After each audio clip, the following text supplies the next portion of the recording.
Fall is just around the corner, and that means it's the perfect time to curl up with a nice cozy cup of tea. But which teas are best for the fall? In this video, we're gonna find out. We'll go through the top 5 teas for fall and show you why each one is perfect when the weather gets colder. We have some really interesting ones on this list, like the so-called popcorn tea, a Japanese tea made in the Chinese pan-firing style, and finally, at the end, we'll talk about a fermented tea made using a similar technique to soy sauce and sake. Let's get started. So first we have a classic Japanese green tea called Hojicha. When I was traveling around Kyoto in the fall for the first time, I noticed a familiar scent in the air: roasted tea leaves. These leaves were being roasted in a machine outside, so you could smell the aroma all through the streets. During the roasting process, the tea leaves trade these grassy or vegetal flavors for warmer notes of coffee, chocolate, and caramel. The catechins, which are responsible for the bitter flavors of the tea, are also reduced. This means that you can brew the tea at a higher temperature without producing a bitter flavor. For me, this tea is the perfect embodiment of fall. The warmer, roasted flavors and the hotter temperature make it great for those cool mornings.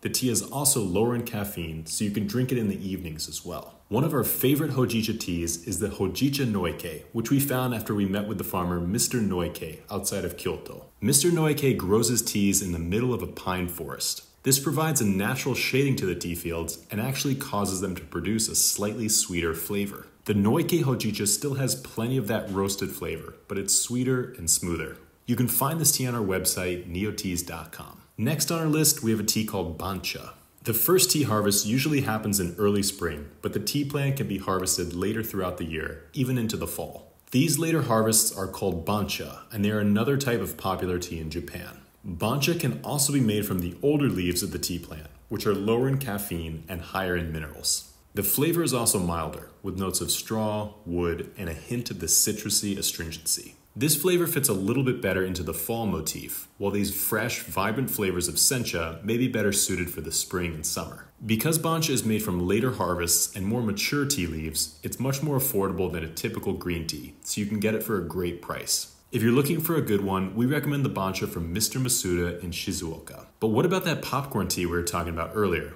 Before we get to it, if you're enjoying this video so far, it would really mean a lot to us if you could hit the like button and subscribe so you can see more tea videos in the future. Next on the list, we have Genmaicha. This is a popular tea made by combining toasted rice with tea leaves. This practice began as a way to make the tea harvest last longer during times of economic hardship, but soon people began to fall in love with the warm, cereal flavors that the rice imparted on the tea. Now it's the most popular type of blended tea in all of Japan, and the flavors work perfectly for the fall. This tea is typically made from older tea leaves like you would find in a Bancha, but the addition of the toasted rice changes the taste profile completely. During the roasting process, some of the grains of rice actually pop in a similar way to popcorn, earning this tea the nickname popcorn tea. If you're looking for recommendations, you can try the Gyokuro Genmaicha, which is made from shaded tea leaves. The shading process produces a smoother and sweeter flavor in the tea leaves, which is a perfect complement to the toasted rice. Before we get to that fermented tea, let's first talk about a rare Japanese pan-fire tea.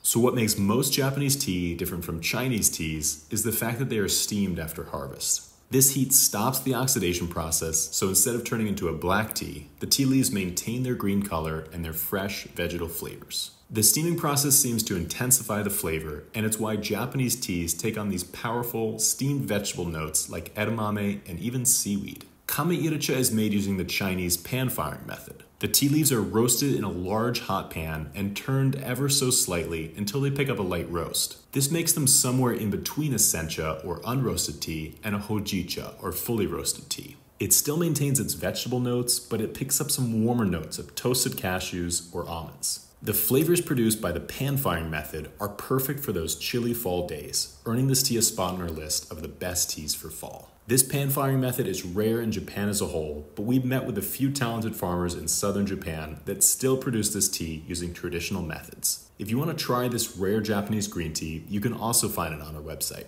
So finally, we come to the rare Japanese fermented tea. The Nadeshiko rose is known as the rosé of tea for its pinkish color and its flavor, which features a hint of strawberry. After the leaves are harvested, they are thoroughly cleaned and taken through a controlled fermentation process using koji, the same cultures used to make soy sauce, sake, and miso. The fermentation process darkens the color of the tea and makes the flavor similar to that of a ripe pu'er tea, but with slightly more of this citrusy strawberry flavor. Everything from the color to the flavor to the fact that it's made using the same fermentation process as miso and soy sauce makes this tea truly unique. The flavor is much darker and warmer than a lot of the other Japanese teas, and it makes you feel relaxed. This is the perfect tea to unwind with on a cold fall afternoon, and if you want to try it, you can find it on our website, nioteas.com. What's your favorite tea to drink in the fall? Let us know in the comments below. Until then, we'll see you next time.